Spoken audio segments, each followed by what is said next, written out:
여러분 안녕하십니까? 지금 현재 대만이 만세를 부르고 난리가 났습니다. 대만의 군사 소식통들을 일목요연하게 정리를 해 소식을 전하는 GTV와 또 대만 커뮤니티에서 현재 대충격과 같은 예상이 현실이 됐다라며 중국 공산당의 시진핑과 김정은 이제 다가올 충격적 사태에 한바탕 대패닉에 빠질 수밖에 없다라고 대만 소식통들이 강조하고 있습니다. 이번 소식의 핵심은 과연 무엇이겠습니까? 자나깨나 한미동맹, 자나깨나 반중 친미라는 소식이 되겠습니다. 자, 아시는 분들은 아시겠습니다만 2014년, 2015년 이때 대만은 북한의 상호급 잠수함 기술을 전수받겠다라고 북한과 교류를 했지요. 대만은 2013년, 14년, 15년 연속 잠수함 기술이 없어 북한과 잠수함 기술, 북한에게 잠수함 기술을 좀 전수해 달라고 대만의 잠수함 기술자들이 직접 평양까지 왔었습니다. 그러다가 또 실질적으로 북한이 대만의 잠수함 기술을 전수해 주려고 직접 북한의 잠수함 전문가들도 대만에 파견됐었지요.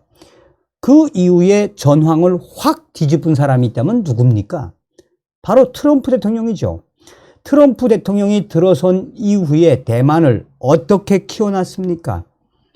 말 그대로 중국 공산당과 대적을 하는 하나의 인공 항공모함으로 급성장을 시키지 않았습니까?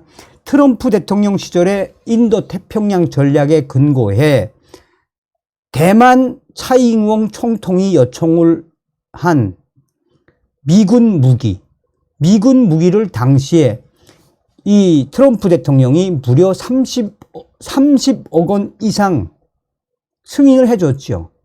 여기서 우리가 한 번쯤 눈여겨봐야 하는 것은 당시의 민진당이라고 해야 할까요? 사실 민진당, 대만의 민진당은 우리로 말하면 민주당이죠. 우리로 말하면 보수당, 국민의힘 같은 이 대만의 보수당은 국민당 아니겠습니까? 그런데 대만 국민당, 보수당이라고 하는 이 국민당이 점점점 중국 공산당에 포섭이 되지 않았습니까? 이후에 차이잉원 총통이 집권을 한 이후에 얼마나 반중국 공산당에 기치를 내걸었습니까? 그러니 트럼프 대통령이 이 각종 미군 무기, 에브레임 탱크부터 시작해서 미사일, 해병대까지 들여보냈지요. 또한 이 미국하고 중국하고 수교를 맺으면서 대만과의 수교를 날려보내지 않았습니까? 미국이. 그런데 대만 내에 이 미국 대사관 비슷한 센터도 이제 오픈을 했고, 어찌되었든 트럼프 대통령 시절에 그 대만의 무기 판매 승인은 정말 위대한 신의 한 수지요. 자, 그런데 지금 전황이 어떻게 전개되고 있습니까? 전황이.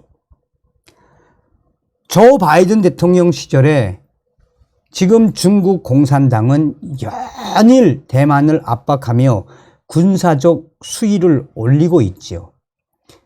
여기에 트럼프 대통령이 무기를 승인을 해 준 이후에 대만은 계속 군사력을 강화하고 있으며 중국 공산당 그래 한번 싸워보자고 맞대응 한번 해보자, 누가 이기나 해보자. 뭐 대만은 지금 이런 분위기죠.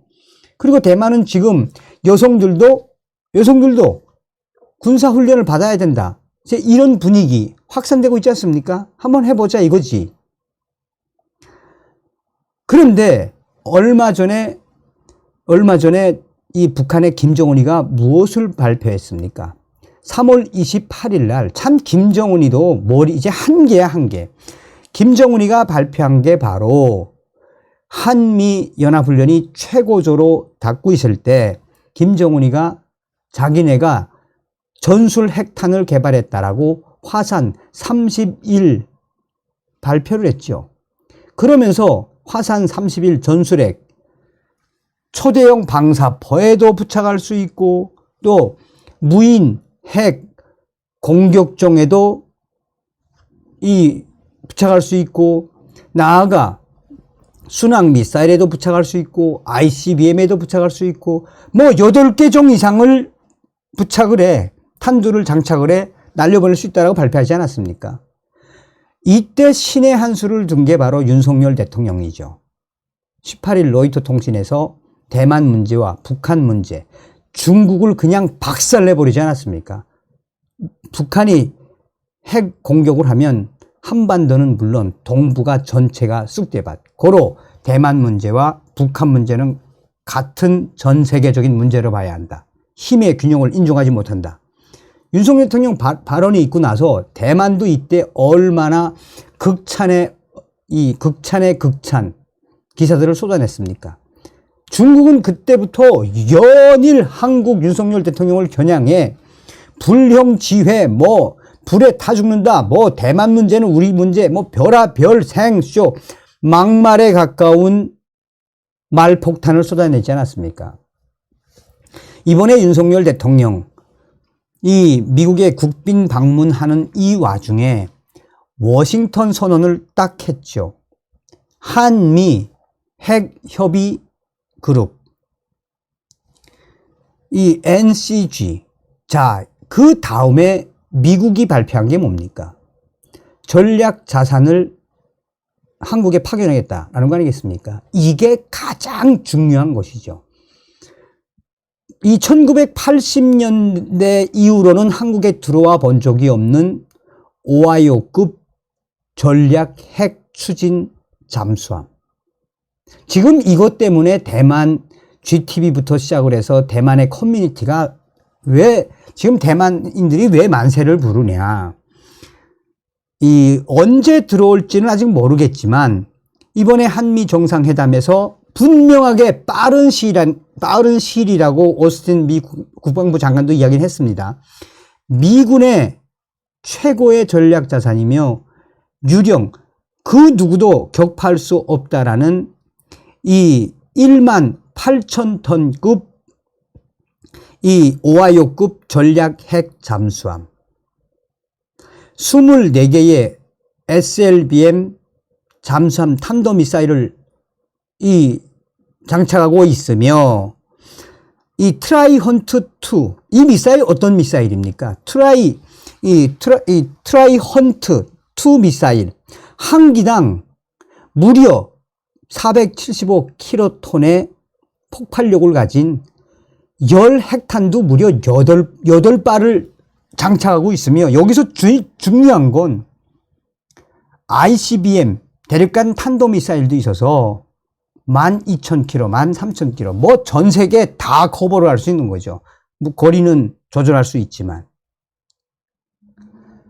그러니까 대만의 군사 전문가들과 대만의 유저들, 대만의 유명한 블로거들이 우리는 이제 손 안 대고 중국에 그 대충격을 줄 수 있고 뭐 북한 김정은이는 두말하면 잔소리고 미국의 전략 자산인 오하이오급 이 핵 잠수함이 뭐 부산항에 기항을 하겠죠. 부산항에 오면 부산항에만 있겠습니까? 동해 바다로 또 서해 바다로 이 오하이오급 전략 잠수함이 이제 훈련을 하거나 전략적 훈련을 하면은 아직은 한국군하고는 한 번도 훈련해 본 적이 없습니다. 이 잠수함이 미국의 핵 지휘소와의 연락만을 받고 있어서 한국군하고는 훈련해 본 적이 없는데 이 오하이오급 핵 전략 잠수함이 동해 서해로 훈련을 하기 시작하면 대만은 자연스럽게 그 보호를 받게 되는 거고 중국이나 김정은이는 쑥대밭이 된다 이거지. 왜 이 탐지가 안 되는 오하이오급 잠수함을 보내겠습니까? 그런데 여기서 이번에 어떤 일이 있었습니까? 이번에 이걸 공개를 했습니다. 한미 정상회담 하기 전에 얼마나 이번에 한미 동맹에 대한 그 의지를 드러냈는지 이번에 미 태평양 함대 사령부가 전략 잠수함인 SSBN 공개를 했죠. 메이남. 정상회담 하루 전에 미 태평양 사령부는 관련 태평양 괌 기지에 입항했다라며 관련 사진 4장을 매우 이례적으로 공개를 했습니다. 워싱턴 선언과 동시에 이거를 공개를 하고 또한 한국에게는 전술핵 같은 거 너무 걱정하지 말아라. 우리 약속 지킨다.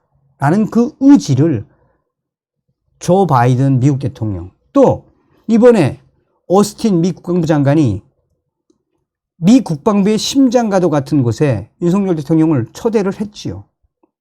그러니까 이런 모든 복합적인 소식들이 대만의 초대형 커뮤니티와 GTV 같은 데 확산이 되면서 대만이 그러니까 손 안 대고 보호를 받을 수 있다라는 거죠. 여기서 또 하나 중요한 건 뭡니까?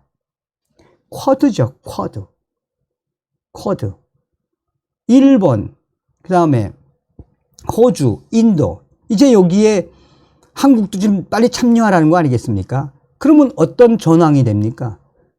자연스럽게 전황은 대만이 전황의 터죠.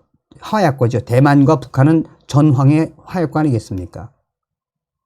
여기에 미군의 최고의 전략 자산인 이 오하이오급 핵 추진 잠수함을 한국에 기항을 시키고 시도 때도 없이 오겠다라는 거죠. 그냥 왔다 가는 게 아니라. 그래서 서두에 말씀드린 것처럼 자나깨나 반중 친미, 한미 동맹만이 정답입니다. 다음 시간에 뵙겠습니다. 멸공.